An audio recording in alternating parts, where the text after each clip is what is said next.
ተመልካቾቻችን ከአጫጭር ወቅታዊ የቢዝነስ መረጃዎቻችን ተመለስን። አሁን የሁነት መረጃችንን ወደ እናንተ እናደርሳለን። ቡና ባንክ አክሲዮን ማህበር ዓመታዊ የባለ አክሲዮኖች 16ኛ መደበኛና 7ኛ አስቸኳይ ጠቅላላ ጉባኤውን አካሂዷል። በጉባኤው ዓመታዊ አፈጻጸምና የትርፍ ክፍፍል እንዲሁም የባንኩ የማህበራዊ ኃላፊነት ድጋፍን በተመለከተ በሪፖርቱ ቀርቧል። ልዑል አለማየሁ በዚህ ጉባኤ ላይ ተገኝቶ የሚከተለውን ጥንቅር አሰናድቷል። እንከታተለው። ጤና ይስጥልን ተመልካቾች እንዴት አላችሁ? ከተመሰረተ 16 ዓመታትን ያስቆጠረው ቡና ባንክ አክሲዮን ማህበር 16ኛ መደበኛና 7ኛ አስቸኳይ የባለ አክሲዮኖች ጠቅላላ ጉባኤውን በዛሬው ዕለት በአዲስ ኢንተርናሽናል ኮንቬንሽን ሴንተር እያካሄደ ይገኛል። እኛም በዛሬው ፕሮግራማችን በዚህ የባለ አክሲዮኖች ጠቅላላ ጉባኤ ላይ የተነሱ ዋና ዋና የፋይናንስ ሀሳቦችን በስፋት እንቃኛለን። አብራችሁን ቆዩ።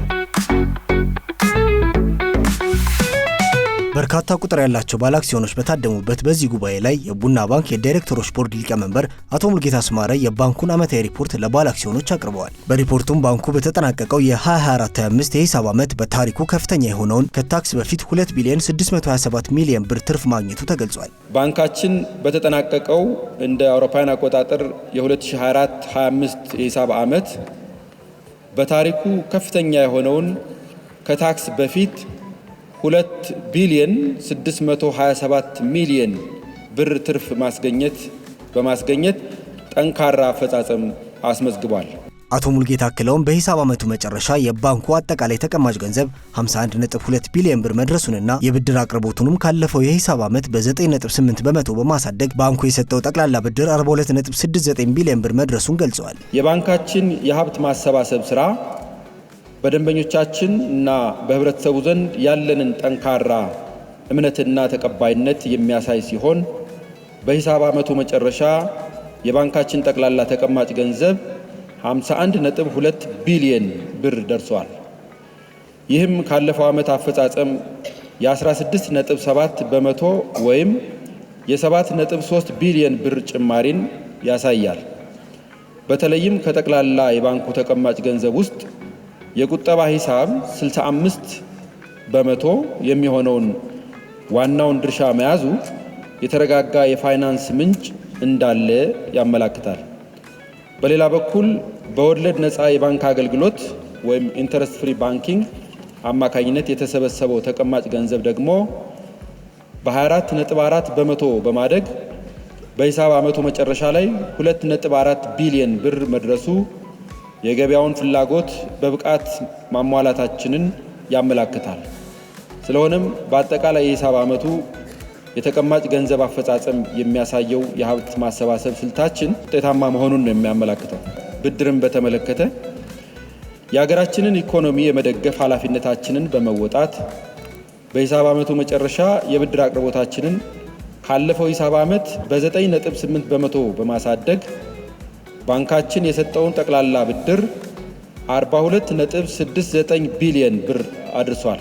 የብድር ፖርትፎሊዮ ስርጭታችን ስልታዊ ሲሆን 38.1 በመቶ የሚሆነው ለዓለም አቀፍ ንግድ ዘርፍ ማለትም ለውጭና ገቢ ንግድ ሲመደብ 21.9 በመቶ ለሀገር ውስጥ ንግድና አገልግሎት ዘርፎች እንዲሁም 14.4 በመቶውን ለግንባታና ኮንስትራክሽን ዘርፍ ማዋሉ በብድር ድልድል ረገድ ሚዛናዊ እና ዘርፈ ብዙ የገበያ ሽፋን መከተላችንን ያረጋግጣል። በተጨማሪም የቡና ባንክ ጠቅላላ ሀብት በሂሳብ ዓመቱ መጨረሻ የ20.3 በመቶ እድገት በማስመዝገብ 65.58 ቢሊዮን ብር መድረሱን እንዲሁም ባንኩ የፋይናንስ መዋቅራዊ ጥንካሬውን የበለጠ በማጎልበት የኢትዮጵያ ብሔራዊ ባንክ ያስቀመጠውን የ5 ቢሊዮን ብር ዝቅተኛ የተከፈለ ካፒታል መጠን አንድ ዓመት ቀድሞ በማሳካት የተከፈለ ካፒታሉን ወደ 5 ቢሊዮን 54 ሚሊዮን ብር ማድረሱ ተጠቁሟል።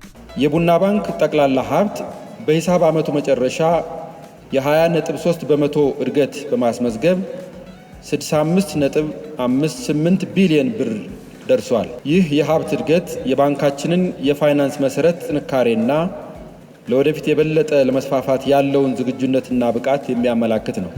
የ2024/25 እንደ አውሮፓውያን አቆጣጠር የሪፖርት ዓመት በካፒታል ታሪካችን ውስጥ ወርቃማ ገጽ ነው ማለት ይቻላል።